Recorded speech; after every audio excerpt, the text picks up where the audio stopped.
Hey everyone, welcome back to Corporate Decoder, the place where we decipher corporate filings so you don't have to.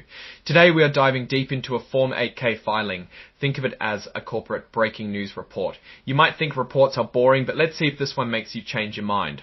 Get ready because we are pulling back the curtain on NMP Acquisition Corporation's IPO. It's a report packed with details about agreements, shares, and new board members. Before we get started, if you appreciate getting straight insights from corporate documents, make sure you're subscribed to the channel. We also have a Discord community linked in the description below where you can discuss all things corporate filings. Scrollers of report, date of earliest event reported Counts-E June 30, 2025. That's the date NMP Acquisition Corp is using for the earliest event they are reporting. You can think of this as the starting gun for this corporate update. This Form 8K is from NMP Acquisition Corporation. This company is set up in the Cayman Islands Olden Scroll. Check the appropriate box below if the Form 8K for the filing is intended scroll. To now, this part is just standard legal housekeeping. The company is checking boxes to say whether this filing is related to other specific types of communications allowed by the SEC. Basically, they are saying, no, this isn't part of something else.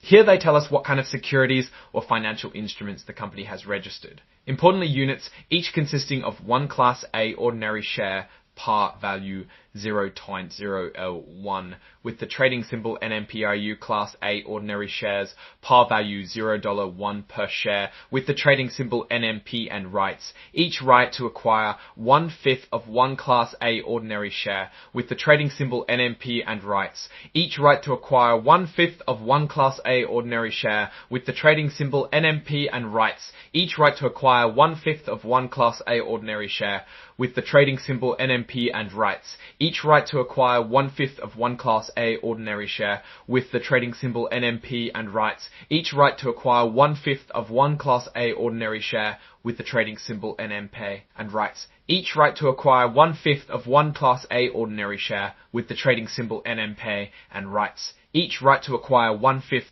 Scroll Emerging Growth Company Estelsis. NMP Acquisition is an emerging growth company. This means they get some breaks on following certain regulations as they are still relatively new in the business world. This section is all about important agreements the company has entered or changed. It's like the company saying, hey, here are some deals we made that you should know about. Scroll on June 30, 2025. The registration conto statement. On Form S1 scroll X, the company's registration statement, which provides important information before an IPO or initial public offering, became effective at the end of June. Scroll on July 2, 2025, the company too consummated. The IPO scroll to just a few days later. At the beginning of July, NMP Acquisition Corp completed their IPO, meaning they offered shares to the public for the first time. They sold 10 million units or packages of stock, each with a share and a right to buy more shares later. Each unit sold for $10, meaning the company raised or grossed $100 million total before expenses. This section lists a number of agreements signed in connection with the IPO, including an underwriting agreement. Underwriters help companies sell their shares to the public. Then there is a rights agreement. This spells out how the rights, the option to buy more shared later on, actually work. A letter agreement is listed next, which involves the company's leaders, who agree on certain things, usually about how they will behave as owners and managers. An investment management trust agreement is there to safeguard the money raised in the IPO. An independent trustee will ensure safety and regulatory compliance. There are registration rights agreements. This gives certain investors, like the company sponsor, the underwriter, and other big investors, the right to register their shares, which can help them resell those shares later on. A sponsor units purchase agreement refers to the deal where the company's sponsor, which is often a private equity firm or other entity that helped start the company, buys units in the company. Subscription agreements is next. This refers to contracts with certain investors, the so-called at-risk capital investors, who agreed to buy shares or units of the company at a certain price. The administrative services agreement is a contract where the sponsor agrees to provide administrative services to the company, like office space or accounting. Finally, there's the indemnity agreements, which protect the company's executives and directors from certain legal liabilities. Scroll, the company also issued 400,000 Class A ordinary share Scroll. The company also gave its underwriter some extra shares as part of the payment of the IPO. However, the underwriter can't just sell those shares whenever they want. They have to wait 180 days at a set price. And if they want, they have to wait 1880 days and get the company's permission first. Also, if the company does a deal to merge with another company, the underwriter has to waive or give up their right to redeem those shares, meaning they cannot sell them back to the company at a set price. This part focuses on sales of stock that weren't registered with the SEC. These kinds of sales often have special rules. Scroll simultaneously, as with the closing of the IPO Crolts, the company sold some extra units privately. These private units are like the ones they sold in the IPO, but they went to specific investors. The term private units refers to 170,000 private placement units. Corp after the IPO, the sponsor acquired from the company Scroll before the IPO, the company's sponsor or early backer, brought a bunch of what are called founder shares at a very low price. The sponsor acquired from the company an aggregate of 383,33,33,33 Class B ordinary shares. Later they gave up some of those shares.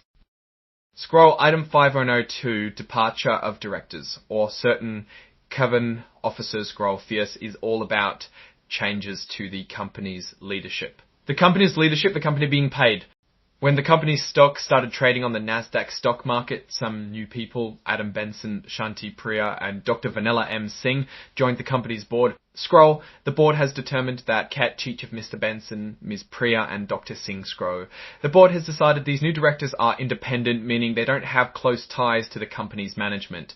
Shanti Priya also has experience with financial reporting, making her an audit committee financial expert. Scroll Freya to the company's consummation of its IPO. Scroll. Before the IPO went through, the company's early backer gave some of its shares to the new directors.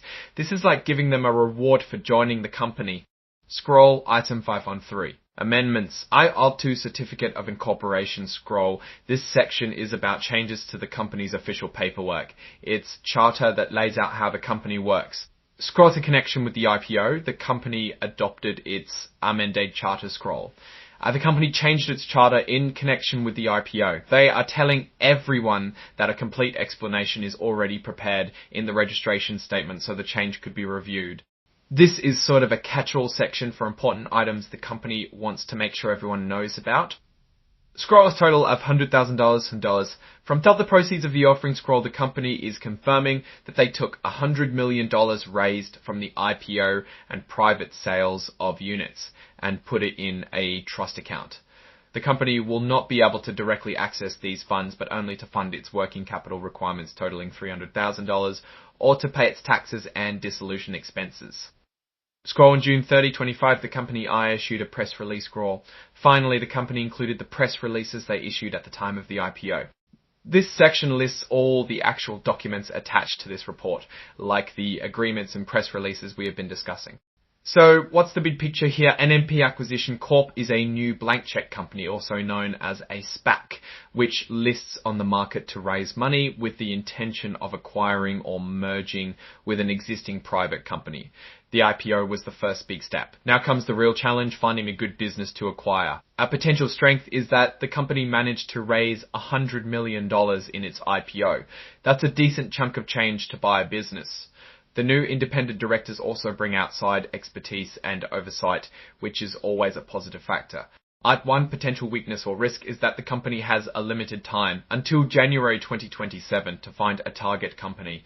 If they don't find one in time, they will have to give back the money to investors. Also, blank check companies are always speculative investments. It all depends on the quality of the target company the SPAC eventually buys. That expected one potential weakness or risk is that the company has a limited time until dies to give back the money to investors. Also, blank check companies are always speculative investments. It all depends on the quality of the target company the SPAC eventually buys. Overall, NMP Acquisition Corp is at the starting line. The company has money, a team, and a clock ticking. It now needs to find the right deal, or its IPO could become little more than an interesting footnote in the history of corporate filings. Alright, that's our breakdown of NMP Acquisition Corporation's latest filling. What's your take on these numbers and what they signal for the company's future? Drop your thoughts in the comments. If this analysis was valuable, hitting that like button really helps, and subscribe for more deep dives. Don't forget to check out the Discord in the description. Thanks for watching, see you next time.